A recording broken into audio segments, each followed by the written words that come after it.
Okay, welcome back to yet another Pygame tutorial series. In this episode, we'll be learning how to make the basic player with player movement, and we'll do it both the beginner method and the advanced method. So let's get started. So we'll begin off where we ended in our last video, where we'll make a beginner do like we'll do our beginner method first. So for the beginner method, we'll make a variable called player. We'll make a variable called player, and we'll set player to pygame dot rect, and we'll do it. We'll set it to a y position, no, x position of 350 and y position of 250.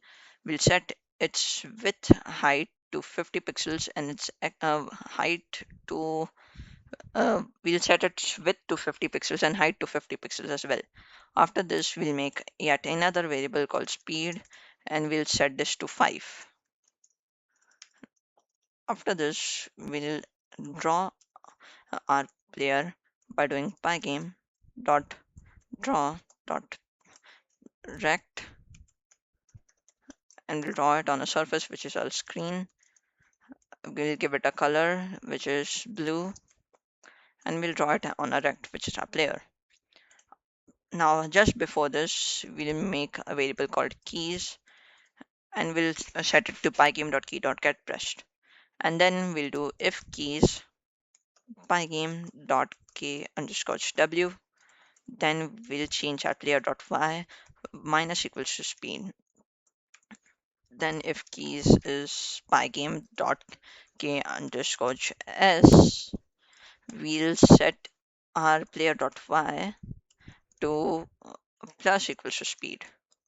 Same for the keys pygame.k underscore a, which we'll set to player.x actually, not y, and we'll set it to minus equals to speed. Same for key d, where we'll do player.x plus equals to speed. Now if we run our code, we'll see a red player, not blue, because blue is actually or the opposite of this. Blue is 255 on the right side, which is 0, 0, and 255.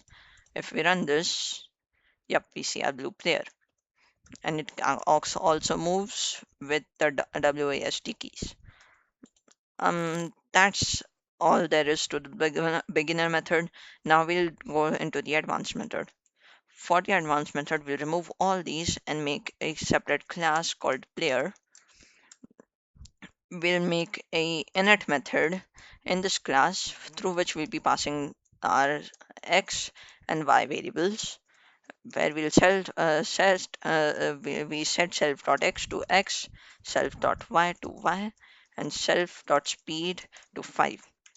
We're also making another variable called self.rect, and we'll set this to pygame.rect with self.x, self.y, and height of 50 pixels and width of 50 pixels. After this, we'll make another function called move, which and we'll pass through it with keys. And basically from here on out, it's the same as before, where we'll do if keys pygame dot k underscore w, and we'll set it to self dot y minus equals to self dot speed, and then same for k underscore h, self dot y plus equals to self dot speed, and then we'll do if keys pygame dot k underscore a self dot x minus self dot speed, and if keys is pygame dot k underscore d, we'll do self dot x plus equals to self dot speed. Now we're updating our x and y variables, but we also need to update our rect. So we'll do self.rect.top top left, and we'll set it to self.x, self.x and self.y. Now we'll make a new player object called p1 and we'll set it to player, where we'll keep our player at 350 by 250. Here we'll actually keep come down here and we'll do pygame dot draw dot rect. We'll do screen, give it a slight blue color, and we'll set it to p1 dot rect. Just above this, we'll do player p1 dot move, and we'll set keys to pygame dot key dot get pressed. This was the advanced method. If we actually go and run this, we get the same outcome as the beginner method. Um, Thanks for watching and see you next time. Peace out.